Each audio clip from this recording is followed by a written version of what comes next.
So your laptop's acting up again, right? And you just know a trip to the repair shop is going to be expensive. But what if you could be the doctor?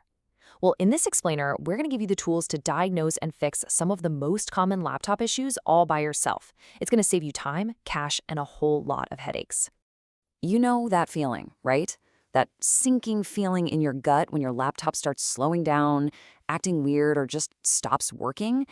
Your first thought is probably to panic and rush it to a service center. But wait, just hold on a second. So many of the most common laptop problems can actually be fixed right there at home by you. All right, we are about to dive in and tackle some of the biggest, most annoying laptop headaches out there. And honestly, you're probably going to be surprised by how simple the solutions can be. This isn't just about fixing a machine, it's about getting back your time, your sanity, and yeah, your money. And speaking of money, you see this number, 1,000 taka? Service centers can charge that much or even more just for something as basic as a Windows setup. I mean, come on, that is a lot of cash for something you can totally do yourself with just a little bit of guidance. See, this is what it's all about. It's about you taking control. You really don't need to be some kind of tech wizard to solve these issues. You just need to be a smart user. So let's jump in with one of the biggest roadblocks people hit right at the beginning. Okay, so here's a classic one. You've got a brand new laptop, you're all excited, and you go to install your favorite version of Windows, and nothing. It just doesn't work. It's such a frustrating dead end that stops so many people dead in their tracks. So let's get specific. This usually happens when you try to put an older operating system on a newer machine.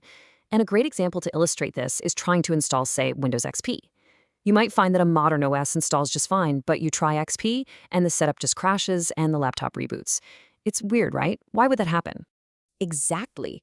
So why on earth would a powerful, brand new machine refuse to run an older, less resource-hungry operating system? Well, it's a fantastic question, and the answer is actually pretty simple. It all comes down to a technology mismatch. And this really breaks it down perfectly. The best way to think about it is like a language barrier. Your new laptop's hardware, it's speaking a modern language called AHCI to get the best possible performance. But an older operating system, like Windows XP, it was built to speak a totally different, older language called IDE. So when they try to communicate, they just can't understand each other. And poof, the installation fails. But the fix is surprisingly easy. We just need to tell the laptop to speak that older language for a little while. And you do this in a place called the BIOS. Think of it as your laptop's most basic settings menu, which loads up before Windows even has a chance to start. It's simple. Just restart your machine, tap F2 or the delete key to get into the BIOS, look for a menu called something like Storage or SATA Configuration, and just switch the mode from AHCI over to IDE. That's it. Save your changes, exit, and now your installation should go off without a hit. All right, problem one solved. You got Windows installed. But now you run into a whole new kind of frustration. Your super fast, brand new laptop is running, well, it's running like it's stuck in molasses. This kind of slowdown almost always comes down to one critical thing: drivers. I mean, we hear this constantly. You've paid for a laptop with a powerful, top-of-the-line processor, but the performance you're getting is just disappointing, especially if you're trying to run older software. It just doesn't add up, does it? So what's really going on here? So to really get to the bottom of this, we first need to talk about what drivers even are. The easiest way to think of them is as translators. Your operating system, like Windows, doesn't know how to speak graphics card or touchpad on its own. Drivers are these little bits of software that act as the interpreter, translating the commands back and forth so your hardware and your software can actually work together. And that brings us to the heart of the problem. You see, laptop makers are always looking ahead. They pour their resources into building drivers that are perfectly optimized for the newest, shiniest operating systems.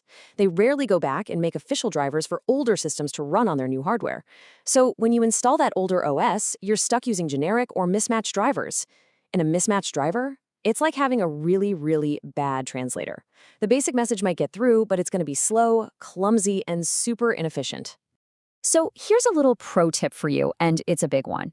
If you absolutely have to use older software, you're almost always going to have a much better time running it on hardware from around the same time period. And the reason is simple. The drivers for that machine were tailor-made for that specific hardware and that specific software to work together in perfect harmony. Okay, so we've squashed a couple of really common bugs, but you know what's even better than fixing problems? Preventing them from happening in the first place. So let's switch gears a bit. We're going to move from being reactive to being proactive with some really smart tips that can save you a ton of trouble later on. Okay, this next one is absolutely critical, so listen up. When you get a new laptop, you're excited, you're unboxing it, and it's so easy to just toss aside a simple little disk. But that driver DVD, that thing is your lifeline. Losing it, or worse, never even getting one from the shop in the first place, is a massive mistake. So let's put this into a simple checklist for when you're buying a laptop. Number 1, always get that driver DVD from the seller. Don't leave the store without it. Number 2, ask the shop to copy only the necessary drivers to your hard drive, not all the extra junk. And 3, if your laptop comes with an original copy of Windows, the very first thing you should do is create a recovery disk. Seriously, skipping these steps can lead to huge headaches and can even cost you a lot of money to fix later, especially after your warranty's up. All right, let's shift gears again, this time from software to the physical hardware itself. Keeping your laptop clean is so important for making it last. But you know what? A lot of people with the absolute best intentions end up doing way more harm than good. So let's talk about how to clean your machine the right way. Okay, first things first, what not to do. Please, for the love of your laptop, stay away from everything on this list. Abrasive cleaners? Absolutely not. Tissue paper? It'll leave lint everywhere and can even put tiny scratches on your screen. Water? I mean, that one should be obvious. And hard bristled brushes? You're just asking to damage your keys or scratch the keysing. Just don't do it. So what should you use? It's actually really simple.